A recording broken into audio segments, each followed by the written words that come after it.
قاتلوهم يعذبهم الله بأيديكم ويخزهم وينصركم. السلام علیکم ناظرین، میں ہوں عدنان برائج، پروگرام قرآن سے روحانی علاج میں آج ہم قاری صاحب سے پوچھیں گے کہ اگر خواب کے اندر گندگی نظر آئے تو اس کی کیا تعبیر ہو سکتی ہے. السلام علیکم. وعلیکم السلام ورحمۃ اللہ. الحمدللہ وقفا والصلاۃ والسلام علی رسول اللہ، اما بعد. عدنان بھائی، بہت اچھا سوال ہے. خواب کے اندر گندگی دیکھنا وہ ہم دیکھیں گے، کیونکہ ہر خواب کی الگ تعبیر ہوتی ہے. گندگی کو جسم پر لگنا اس کی اور تعبیر ہے، کسی کو گندگی میں دیکھنا اس کی اور تعبیر ہے، اور اسی طرح کپڑوں پہ گندگی لگی دیکھنا اس کی اور تعبیر ہے، اور جو ہے گندگی میں خود کو پھنسے دیکھنا اس کی اور تعبیر ہے، کسی کو پھنسے دیکھنا اس کی اور تعبیر ہے. تو میں انشاءاللہ کوشش کروں گا اس کی جو ہے 5 تعبیریں جو ہیں وہ بتاؤں.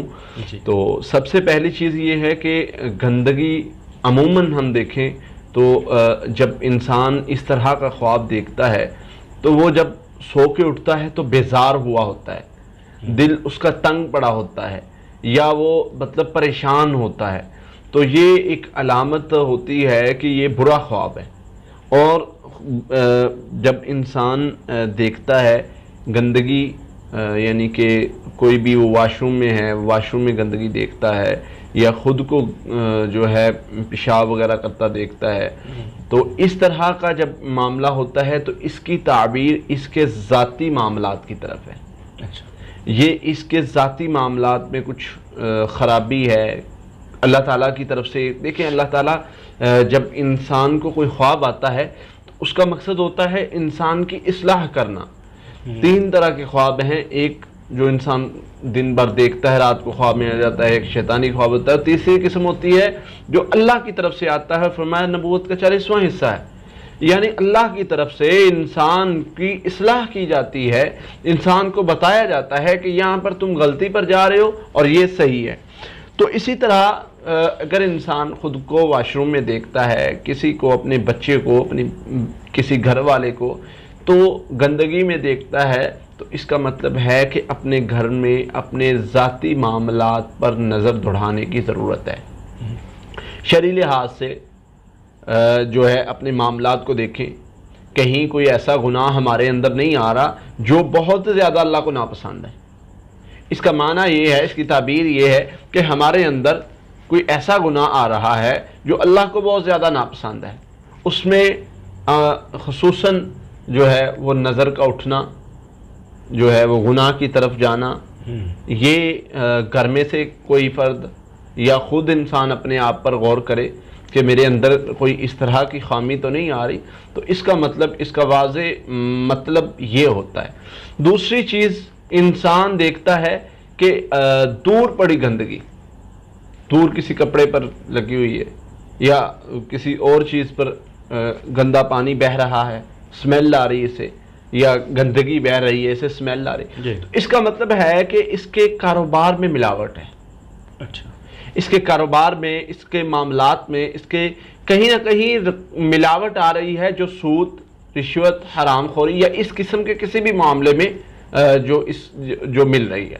تو اس کو بہتر کرنے کی ضرورت ہے. جو ہے اس چیز کو بہتر کریں گے تو یہ اللہ کی طرف سے اشارہ ہے کہ اس چیز کو بہتر کیا جائے. پہلی چیز یہ ہے کہ انسان اپنے بدن پر، کپڑوں پر یا خود کو گندگی میں دیکھتا ہے، اس کا اور معاملہ ہے. لیکن انسان اگر دور گندگی دیکھتا ہے، یا گندگی گزر رہی ہے یا دور پڑی ہے، اس کو سمیل آ رہی ہے، اس کی وہ کراہت محسوس کر رہا ہے، تو اس کا مطلب یہ ہے کہ وہ اپنے معاملات میں دیکھے کہ کوئی اس کے معاملات میں ایسا غیر شرعی کام آ رہا ہے جس کو اللہ تعالیٰ بہت زیادہ ناپسند سمجھتے ہیں، اور اس کو اپنے آپ کو اس سے دور کر لینا چاہیے. تیسرا خواب ہے کہ انسان خود کو گندگی میں پھنسا ہوا دیکھتا ہے. بہت بڑا گندا پانی کا نالا ہے، اس میں پھنس گیا، گر گیا، نکل نہیں رہا. بہت زیادہ جو ہے وہ گندگی ہے، اس میں پھنسا ہوا ہے. یعنی اپنے آپ کو گندگی میں پھنسا ہوا دیکھنا، بے بس دیکھنا. یہ نکلنا چاہ رہا ہے، گندگی دلدل ہے، اس میں گھستا جا رہا ہے، یہ اتنا نکلتا ہے، اتنا گھستا ہے. تو اس کا مطلب ہے کہ اس پر جو ہے روحانی مسئلہ ہے، اس کو جادو یا جنات کا مسئلہ ہے، اور اس کو جو ہے اس کو اپنے آپ کو بہتر کرنا چاہیے، اذکار کرنے چاہیے۔ سب سے پہلی چیز ان تینوں خوابوں کو جو بندہ دیکھتا ہے وہ یاد رکھے سب سے پہلے اس نے کیا کرنا ہے، اٹھتے ہی خواب کا اثر زائل کرنا ہے۔ ٹھیک ہو، اگر رات کو سوئے ہوئے آیا، مثلا رات کو آپ سوتے ہیں، تھوڑی دیر بعد خواب آ جاتا ہے اس طرح، تو اٹھے، اعوذ باللہ پڑھے، اعوذ باللہ من شر الشیطان و شریحہ پڑھے، اپنی لیفٹ سائڈ پر پھونکیں اور اس کے بعد جو ہے کروٹ چینج کریں اور سو جائیں، وہ خواب کا اثر اللہ تعالیٰ ضائع کر دیں گے۔ پھر اس طرح اس کا صدقہ بھی دیں، اور بہتر طریقہ ہے اللہ سے دعا بھی کریں کہ یا اللہ اس کا جو ہے وہ اثر زائل کر دے، اس کے شر سے مجھے محفوظ کر لے۔ اصل میں دعا جو ہے وہ خواب کا اثر زائل کرنے کی دعا، اس کا یہی معنی مطلب ہے کہ اللہ اس کے شر سے ہمیں محفوظ کر لے۔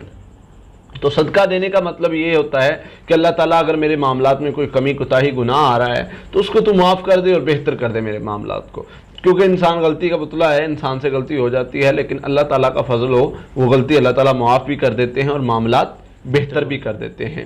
اگر انسان اس کے علاوہ گندگی دیکھے، اگر جو ہے اپنے گھر میں یا کسی گھر کے فرد کو دیکھے وہ اس پر گندگی ہے، یا وہ جو ہے واش روم کر رہا ہے یا کچھ اس طرح کا، تو پھر اس کو اپنا محاسبہ کرنا ہوگا، اپنا اور اپنے گھر کا، اپنا اور اپنے گھر کے سارے معاملات کو چیک کرنا ہے، کہاں پر غیر شرعی معاملات ہو رہے ہیں، کہاں پر جو ہے وہ ایسا مسئلہ آ رہا ہے جو اللہ کو ناپسند ہے، اس کو بہتر کرنے کی ضرورت ہے۔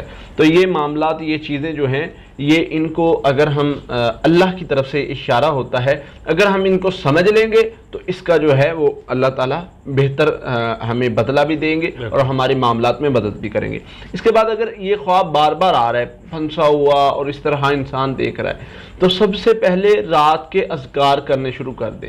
یہ شیطانی اثر کی وجہ سے بھی ممکن ہے اس طرح کا معاملہ بنتا ہو، رات کے اذکار کرنے ہیں۔ اور اگر آپ گندگی میں خود کو پھنسا ہوا دیکھتے ہیں، تو اس کے پھنسا ہوا اور بے بس دیکھتے ہیں، تو آپ سورۃ البقرہ اور سورۃ فلق ناس 21 مرتبہ پانی پر دم کر کے پئیں، اور 100 مرتبہ سبحان اللہ، الحمدللہ، لا الہ الا اللہ، واللہ اکبر، یہ کلمات 100 مرتبہ صبح، 100 مرتبہ شام پڑھیں۔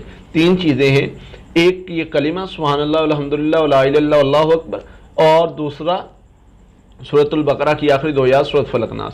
اس سے جو بھی معاملہ ہوگا، روحانی جسمانی جو بھی پریشانی ہوگی، انشاءاللہ اللہ کی رحمت سے اللہ تعالیٰ اس کے شر سے آپ کو محفوظ کر لیں گے اور معاملات بہتر ہو جائیں۔ بہت شکریہ قاری صاحب۔ جی ناظرین، اگلے پروگرام میں اگلے سوال کے ساتھ آپ کے سامنے پھر حاضر ہوں گے، تب تک کے لیے اللہ حافظ۔ قاتلوهم يعذبهم الله بأيديكم ويخزيهم